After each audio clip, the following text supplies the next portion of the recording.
Hello there and welcome to another just quick video from myself, Steve-O, talking about yesterday and just chatting absolute nonsense as ever. If everybody can be bothered to watch it, you can watch it. If not, see you later.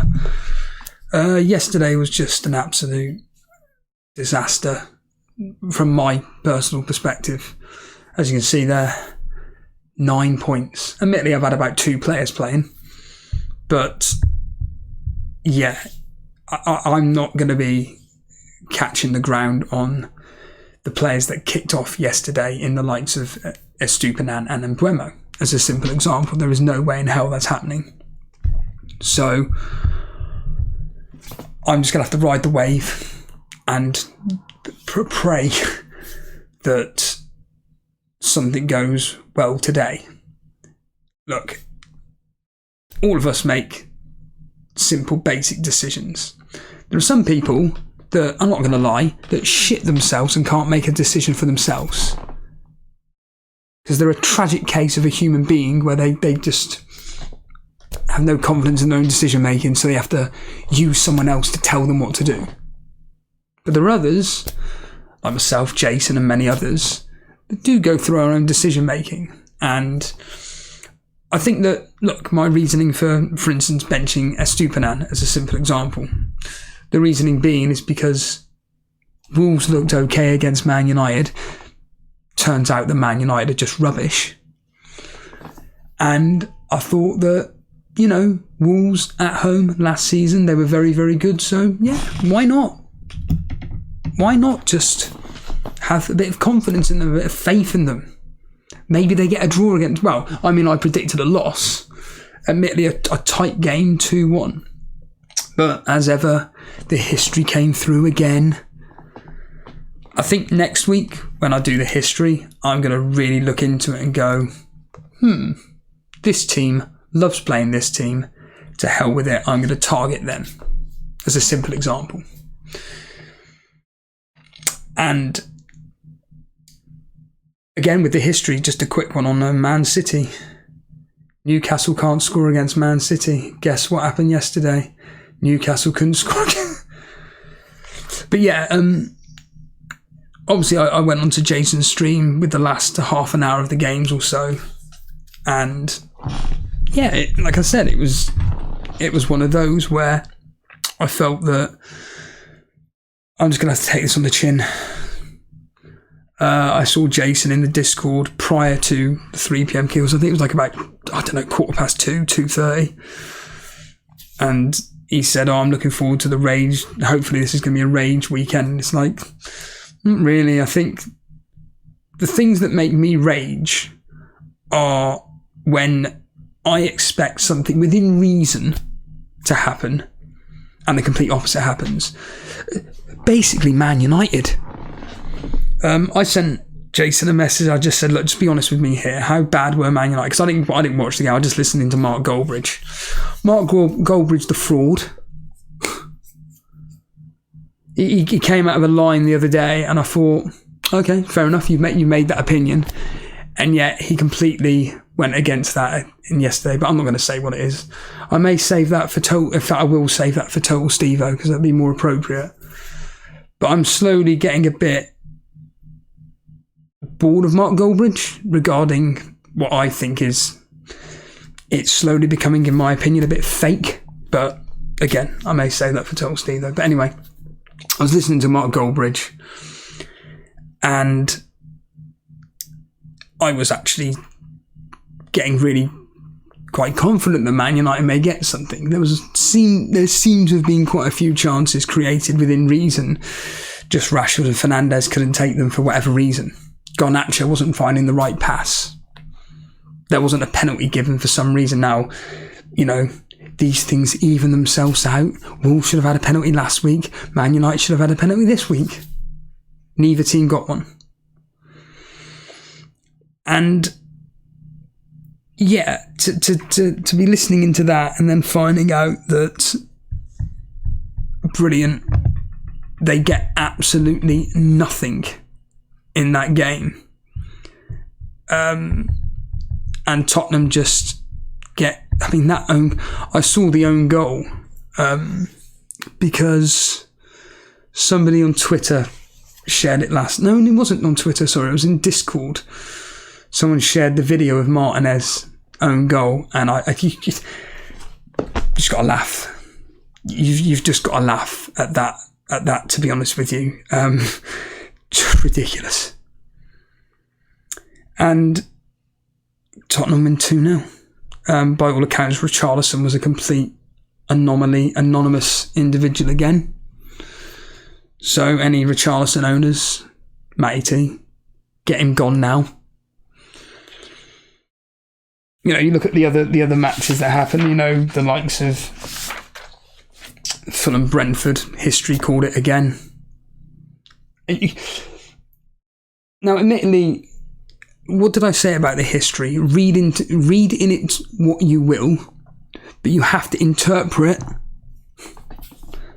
the information as you will. So in this specific case, it was the last 4 games, the home team has scored 3 goals. The last 4 games between Fulham and Brentford, the home team has scored 3. Now, admittedly, the away team scored 3, but when you think logically, who are you going to back in that game? Well, if the history's saying this has got goals galore in it, who's the better team, Brentford or Fulham? Well, it's Brentford, so I'm going to back Brentford to score 3 goals. And they did. Now, it doesn't help that Mbeumo scored twice, 2 penalties in 2 weeks. But again, whatever. The Liverpool game, I think, just sums up my thoughts towards Salah, which is you don't need him. You don't need him. Listening into Jason and from what he was saying, I just think it's 12.5 million wasted. Like with Brighton, the goals and assists are going to come across anywhere in that front 3/front 5. They're going to come from anywhere. And yesterday it was from Salah, Jota and Diaz. I reiterate this point. Diaz is the one to get for Liverpool. He's the one to be getting in your team if you want a Liverpool asset. Wolves Brighton, just discussed really. Tottenham, yeah. And I watched 65 minutes of the Man City game and I just turned it off. It bored me, to be honest with you. I thought Newcastle did okay, but not enough to really worry Man City whatsoever. I mean, Haaland. Connor Knows Soccer wrote on Twitter and just said, look, I'm seriously thinking of getting rid of Haaland. The thought did cross my mind, but I just think that is beyond suicide. That is lunacy. I don't know what's beyond suicide, but that is suicide, getting rid of Haaland. But certainly he is on tenterhooks with me. If, for instance, Harry Kane hadn't have left Tottenham, I think I'd probably be getting rid of Haaland. Because the thing that you've got to remember is that whoever you're bringing in to replace Haaland, are they going to replicate what he can do in a match / can do in a match? The answer is no. Not on a consistent basis, albeit Haaland has now blanked in 7 out of 8 games, and of course he scored 2 goals against Burnley. Of course he did. 2 fortuitous goals. But yesterday against Newcastle, did I see anything where I was like, bloody hell, I'm glad I've got Haaland? No. Alvarez, Foden, look good. They look good. Newcastle, I think they'd be disappointed with their performance. I mean, I was quite impressed with Gordon doing a lot of running. That makes me impressed with him. But he's going to lose his place to Harvey Barnes. We know this. Eddie Howe's just slowly bringing Harvey Barnes into the team to be a first choice. And Isaac looked good as well. Isaac looked very, very good indeed. He looked the most threatening from Newcastle as well. So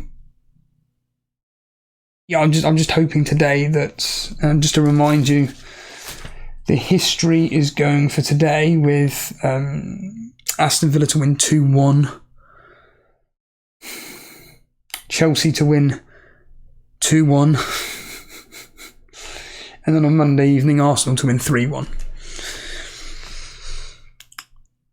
Now, I know that a member of the Elite FPL community, I'm sure it was Toenail, he's captain Ollie Watkins as an example.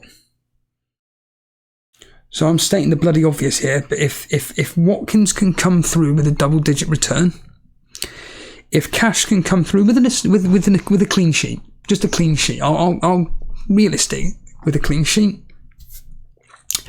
and then on Monday evening, Eze pops up with an assist, and hopefully maybe Gabriel gets something. He won't.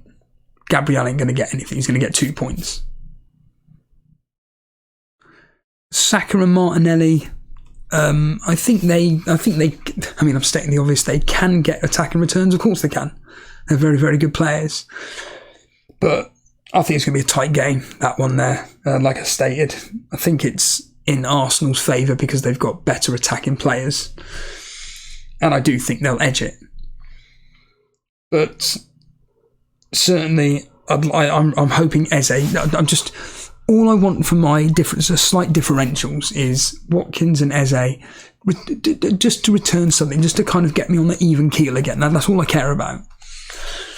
When I watch the game today, I'm going to be looking at Watkins and Diaby, and seeing how Aston Villa perform, especially those two, because they're them two are the key players for Aston Villa. And I want to see how Aston Villa perform against Everton. I know what Everton are going to be doing. They're going to be playing a 5-6-0. That's what we're going to be doing. And, a 4-6-0. Or more specifically, a 6-4-0. You get the idea. And Aston Villa are going to have to try and break them down. And I'm going to be very, very interested to watch Aston Villa to see how they perform, because if they look a bit near, if they don't impress me enough, I probably will hold my hands up at that point and go, you know what? I made a blunder here. I've put a lot of faith in Aston Villa, and actually I've called it wrong, along with many, many others that thought Aston Villa would do well this season. Admittedly, it's only game week 2. But if they fail the test versus Everton today, I think at that point I'm like, right, Watkins, clear off. And then I'll probably bring in Jackson for that Luton game. And then another defender, what's his name, Desai, or whatever his bloody name is. Probably bring him in. And because I want to attack that Luton game, I think, and attack Chelsea full stop. I mean, I've already got a thought process in my head. It doesn't help that Maddison was seen on crutches. That doesn't help. But I looked at a wildcard last night. And it was a 3-4-3 formation. And the front 3 players were Haaland, obviously, Watkins and Isaac. Like I said, I like the look of Isaac, and I think Liverpool next week are going to be absolutely decimated. I really do think. When I heard all this nonsense on Sky Sports News, Newcastle have got a tough game against Liverpool next week. You're taking the piss, right? You're fucking winding me up. They're at St James's Park. They perform very well at St James's Park. They've just beaten Aston Villa 5-1 at St James's Park. They've put in an okay performance against Man City. And they're up against a leaky Liverpool team that are all over the fucking place defensively. They're going to fucking batter them. Honestly, when it comes to score predictions, I'm probably going to go with 4, 5 goals for Newcastle. Genuinely. I can see that being, if Eddie Howe wants to go for it, they're going to fucking destroy him. And yeah, so it was those 3 up front. And the midfield 4 was going to be Martinelli, Saka, Mbuemo and... Yeah, that was it. It was this is really convoluted now. This is going to get really convoluted. It was going to be a 3-4-3/352. But the problem is it's just fixture based. But it was going to be the 5 midfielders was going to be Martinelli, Saka, Mbuemo, Maddison, and I'd still keep faith with Rashford. But even then, even if I didn't go with Rashford, it would be down to potentially Enzo Fernandez. And then the back three would have been Estupiñán, Chilwell, and I think I went with Ben White because he's a guaranteed starter for Arsenal. I'll explain all this in a second. And then in goal, I was going to replace Onana with Sanchez. Do you know what the funny thing is now? Is that some muppet afterwards will go, oh, I wouldn't go with Sanchez because they don't listen to what I'm saying. Oh, I wouldn't go with Sanchez. He's a rotation risk. Chelsea may buy a goalkeeper. Yeah, I reiterate, this is just the thought process that went through my head last night. So please don't comment that bollocks. Unless you're being sarcastic, which is fine. But don't write something serious, like someone did yesterday. Because they didn't listen. But that was a thought process. But my main instant go on is Fernandez and Gabriel out. And Mabama. This is just my instant reaction from yesterday. And I'd be bringing in this Disasi of Chelsea, Jackson, and then a 4.5 player and play a 3-4-3. But it's all going to be that would be for a -8. I don't really need to desperately wildcard. So that'd be a -8 for a 3-4-3. And I'm just going to take it on the chin. And just go, you know what, Steve-O, you made a boober, because Chelsea fixtures are absolutely gorgeous. Luton, Nottingham Forest, Bournemouth, Fulham, Burnley. Forget Aston Villa. I have to jump on that.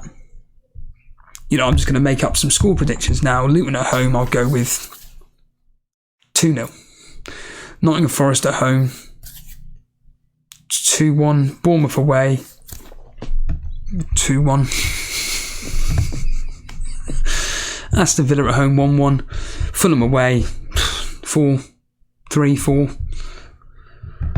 And then Burnley away again, 2-3-0. So these are player watches for me. It's Jackson, it's Watkins, it's Aston Villa in general, Diaby in general. You get the idea with that. Eze's another one that I'm keeping an eye on. But look, Eze, we know, is the key man for Crystal Palace. I do think he's going to get something against Arsenal. I don't know why. I just think he will. And then he's got Brentford, Wolves, Aston Villa, Fulham. I think if he gets something against Arsenal, like I said, an assist, and he looks really good, I'll happily keep. I don't have a problem with happily keeping Eze. But certainly I want to be jumping on that Chelsea game versus Luton and moving forward with their fixtures. I mean, Tottenham, if Maddison is okay, which I believe it was just precautionary, with Maddison, with their fixtures, Bournemouth away isn't that great, but then it's Burnley, Sheffield United.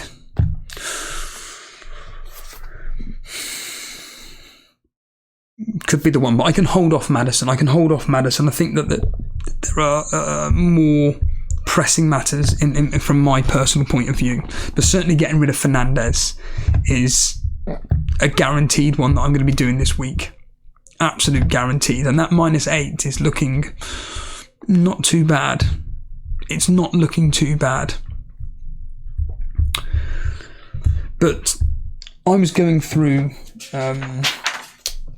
just some thought processes yesterday while the Man City game was on. I was just writing down some opinions, and I was looking back at game week 1 here, and I've got it here, and I said, look, I had the template teams to definitely get on early in from game week 1, the rank risers to potentially consider maybe one player that are differential to the template, and then your rank killers. Now, of the template team, within reason, we got on pretty much bang on, apart from one, which was Man United. So Arsenal, yeah. Man United, definitely not. Get them gone. And I'll explain something in a minute. Brighton, definitely. Chelsea, yeah. Chilwell. You could argue Chilwell, get on. Crystal Palace, within reason. You know, they could have destroyed Sheffield United by all accounts, but they didn't. They could have won 3 or 4-0. So they're a wait and see. But to be fair, if you went with Johnston, or Crystal Palace defenders to start to actually having your first team, well done to you. Brentford for definite, and then of course Man City. Rank risers, this is what I had. Teams to monitor and to consider at least one asset. This is for game week 1. Tottenham, yeah, Maddison. If you went with Maddison as a differential, well done to you. Liverpool, if you went with Diaz, congratulations. Aston Villa, again, Diaby, Watkins. Now I had got Everton down here, but they failed miserably. Luton, Sheffield United, yeah. And West Ham, I haven't really got anything there, but the rank killers teams to avoid, I've got Fulham, yeah, Bournemouth, yeah, Burnley, yeah, Wolves, yeah, Nottingham Forest. Then I had Newcastle. So I slightly re-evaluated it this week. And I've got with teams to definitely get on: Chelsea, Brentford, Arsenal, Tottenham. Rank risers / teams that you seriously need to consider, but their fixtures are a bit: Brighton, Crystal Palace, Aston Villa, Liverpool, Newcastle. And then teams to avoid: Man United, Wolves, Burnley, Sheffield United, Bournemouth, Everton, Fulham, Nottingham Forest. So with the teams that are basically ones that I'm seriously looking at to bring in, and like I said, I did a wild card with a lot of these players, and I thought it's not looking too bad. Chelsea, jump on their defenders: Enzo Fernandez or Jackson. Brentford, it's Mbeumo and maybe a defender. Arsenal, choose anybody apart from Gabriel. Tottenham, it's just Maddison. Brighton, Estupinan, Mitoma, and then it's pretty much any midfielder of your choice, but it's going to be so mix and match. But I've got here question mark on Solly March as an example. Maybe Enciso is another one, but we can't have them all. Crystal Palace, Johnston and Eze. Aston Villa, Diaby and Watkins. Liverpool, Diaz and Jota. Newcastle, Isaac. And then I've got a question mark by Gordon. Again, ran around a lot but didn't look particularly threatening, but at least he looked enthusiastic, trying to prove the point. A bit like Garnacho, but in my opinion, looking like a better Garnacho. And then Harvey Barnes. Man United, I think Onana is worth... I think he's worth the 5 million. He was unlucky not to get an additional save point yesterday. He made 5. One more, he would have had 3 points. And then Man City, I've got Haaland, Akanji. And God, Akanji is an absolute sir. And that's who I had. It was Akanji, Estupinan, Chilwell as my back 3, and Sanchez in goal. That was it. That was my back 3. And then I had Martinelli, Saka, and I think it was Maddison, Mbeumo, and Diaz, I think it was. And then up front, depending on fixtures and all this nonsense, it was Watkins, Haaland, and Jackson, I think it was. But like I say, unfortunately, you genuinely can't have them all. And yeah, I think moving forward, I think that I've got to be really, really brave and just, like I said, Fernandes can clear off. He's a definite gone for me. It's looking at today's games. I think that once I see today's games, after the match is finished between West Ham and Chelsea, I'm doing my transfers. I'm just getting it done. It will be Fernandes out, and I think it probably will end up being Gabriel. So it'll be Fernandes out and Gabriel out, and bringing in Desai, whatever his bloody name is, and Ivor and Buemo, listening out for news on Maddison. But I'm not going to go near Brighton because their fixtures, even though I think, to be honest with you, Brighton are almost fixture proof. But West Ham at home, horrible fixture. Newcastle, horrible. Man United, easy fixture. Bournemouth at home, easy fixture. Aston Villa away, Liverpool, Man City. Yeah. And for me, I stupidly didn't really directly listen to my own advice and just say, look, play a Stupinan for those 2 easy fixtures in the first game and then against Wolves. And then, so against Luton and against Wolves, and then bench him. And then you can bring in Matty Cash. But I just see quite an upside to Matty Cash. And by all accounts, he played very well against Newcastle. He was basically being told to advance up the pitch. And I'm hoping today maybe he takes advantage of it, but you never know. Anyway, I'm going to clear off. Thanks for watching. And remember, me and Jason are going to be going live tonight for Sunday surgery. So live tonight for Sunday surgery at 8 o'clock. See you later.